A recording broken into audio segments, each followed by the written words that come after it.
So what's up mga boss, magandang tanghali sa atin lahat. So ito may nagpagawa sa atin ng Celerio o Loski. Tara, gawin natin. So ayun mga boss, makikita nyo nag-iilaw yung light nya. So gagawin natin, program muna natin yung susi. Tara. As you can see mga boss, natapos na natin. So ang ginawa natin, program natin yung transponder chip nya. So tara, testing natin kung gagana na ba.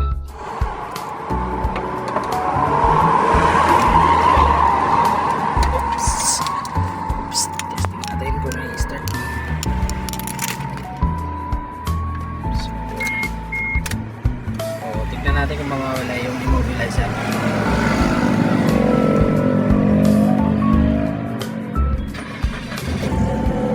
Ayun.